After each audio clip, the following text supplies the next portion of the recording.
Milyon-milyon ang mga Pilipino nag-a-abroad. Milyon-milyon din ang mga Pilipinong hindi pinapalad sa kanilang pag-a-abroad. Ano yung mga dahilan bakit sila tumatakas sa kanilang mga trabaho? Ano yung mga dahilan bakit sila tumatakas sa kanilang mga employer? This episode, pag-uusapan natin yung mga sanhi, yung mga dahilan kung bakit maraming Pilipino ang tumatakas sa kanilang mga amo.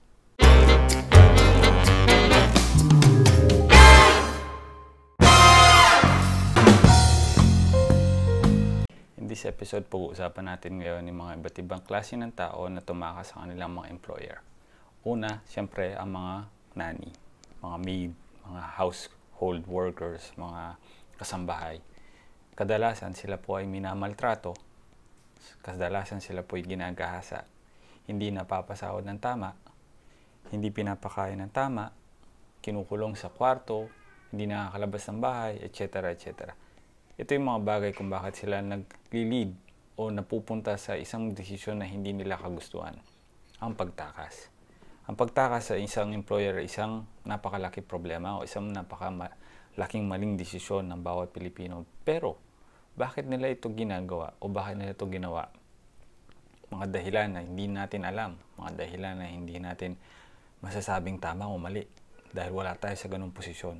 Sa kanilang posisyon, sa kanilang sitwasyon. Marami akong kilalang ganitong tumakas. Marami akong kilalang minaltrato. Well, in fact, meron akong kamag-anak, meron akong kaklase na minaltrato, na kasambahay, hindi pinapakain. Yung isa, habang kumakain siya, dinuduraan siya. Mga bagay na hindi makatao. No? Ito yung mga dahilan kung bakit yung mga Pilipino, kasambahay, ay tumatakas. Meron din mga Pilipinong nagtatrabaho sa iba't ibang klase ng field, maaaring sa restaurant. Sa restaurant, hindi sila pinapasahod ng tama. Walang overtime pay. Walang day off. Hindi nababayaran yung kanilang mga holidays. Yung iba, tumatakas dahil ayaw na nila nung panunungkulan ng mga employer nila, yung mga managers nila, whatsoever. Isa ito sa mga makatotohanang nangyayari sa Saudi Arabia, mga totohanang nangyayari sa bawat Pilipino na nag-a-abroad. Kaya kung gusto mo malaman, ano nga ba dapat natin gawin para maiwasan yung mga ganito, para maipagtanggol mo yung sarili mo.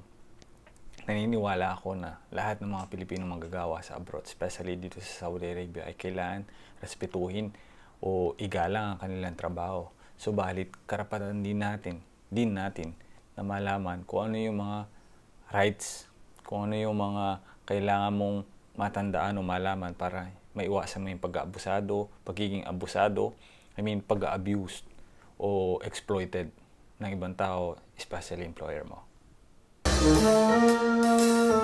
So sa mga nasabi ko, isa lang mong po yun sa mga klase ng mga dahilan o sitwasyon na nangyayari talaga dito sa Saudi Arabia. Hindi lang po dito sa Saudi Arabia, sa iba't ibang klase ng bansa na maraming Pilipino nagtatrabaho, no?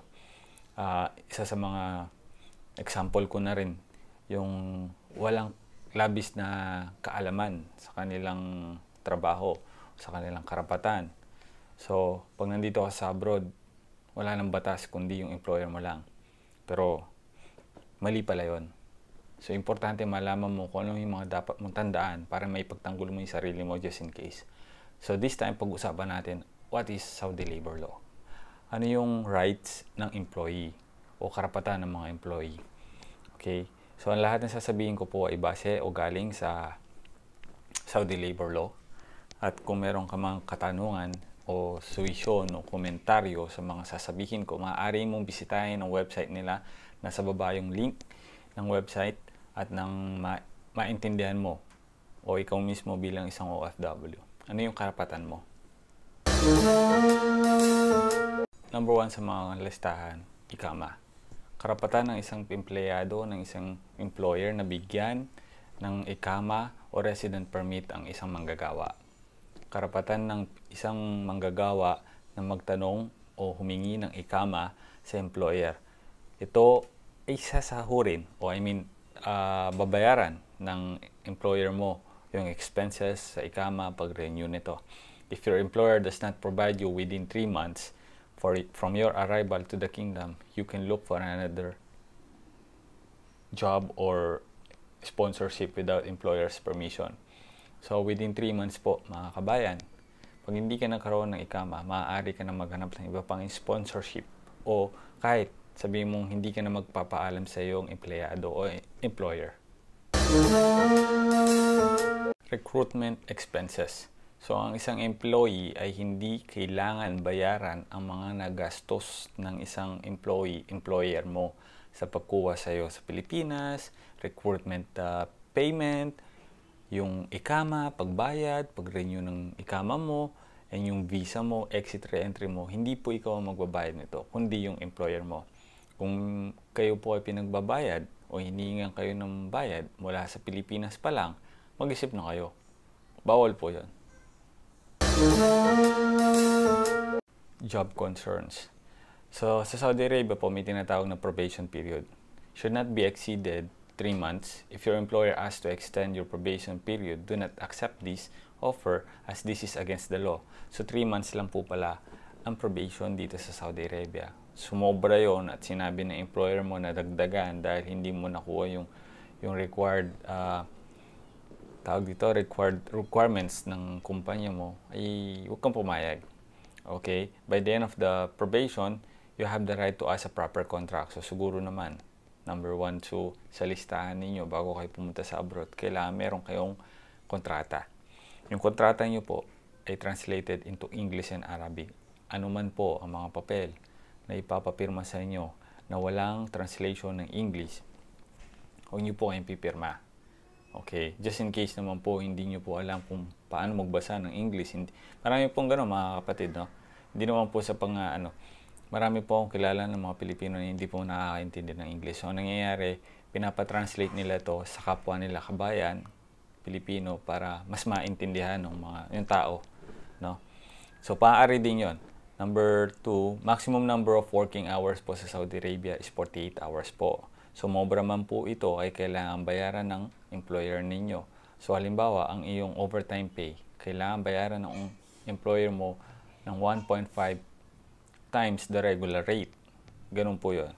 Halimbawa naman po, ililipat kayo ng schedule of payment, relocation po, no?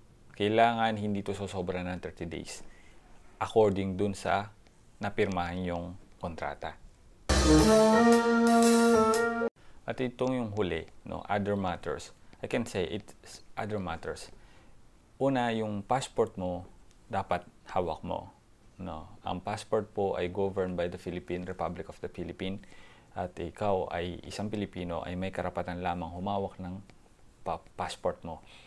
Hindi po maaaring hawakan ng employer mo o ng kahit na sino ang iyong passport. Ito po ay against sa law ng Saudi labor law. At the same time, against po ito sa Philippine law. In case of death and permanent disability in the work site, no, wag naman po sana, you are entitled to certain benefits under the Saudi labor law. So, konting ingat. O kahit naman po sino dito, no. So, pag nagtatrabaho kasi sa Saudi Arabia, meron kang mga benefits. Meron kang medical card na maaring mo makuha yon gamit, bibigay yun ng employer mo, siyempre. At meron kang mga discount or mga makukuhang benepisyo dun sa card na yun na maaari mong gamitin pag ikaw ay nagkasakit. Just in case naman po ikaw ay namatay o ikaw ay na-aksidente, disability ka na o disabled ka na, makakakuha ka ng benepisyo mula sa iyong employer. Ito po ay nakasulat sa Saudi labor law. So, inuulit ko po mga ka-OFW.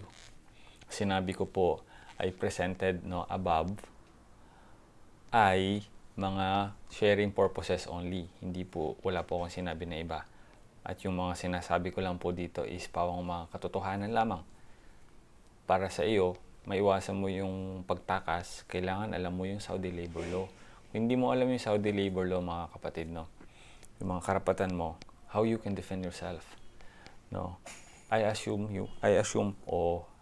you guys na kung sinisave mo yung sarili mo, you'll not be in trouble. So, paano mo maiwasan yung mga ganong instances o mga problema? Hanapin nyo po sa Facebook ang pinakamalapit na embahada. Ano yung Facebook account ng embahada dito sa Saudi Arabia? yung polo numbers, yung mga importanteng matatawagan ninyo. Just in case may nangyayari na sa inyo, paano mo ipagtatanggol yung sarili mo kaysa tumakas ka, tumawag ka na po ng assistant sa ating embahada para matulungan kayo. Hindi naman po kayo pababayaan ng embahada natin. No po? So, para maiwasan yung mga ganitong pagtakas, gumawa po tayo ng isang hakbang. Kausapin natin yung employer natin, bakit hindi nakukuha yung mga benepisyo mo, bakit hindi nasusunod yung kontrata mo. Pag hindi nakipag-usap sa'yo, pag hindi kayo binigyan ng karapatan ng makipag-usap o malaman yung side nila, then saka kayo pumunta sa embahada para makipag-usap na po. No? So, I hope this video will help you a lot. And wala naman po akong ibang gustong mangyari kundi sa kabubuti na napakaraming Pilipino dito sa Saudi Arabia. And I hope to see you again for next video. Assalamualaikum warahmatullahi wabarakatuh.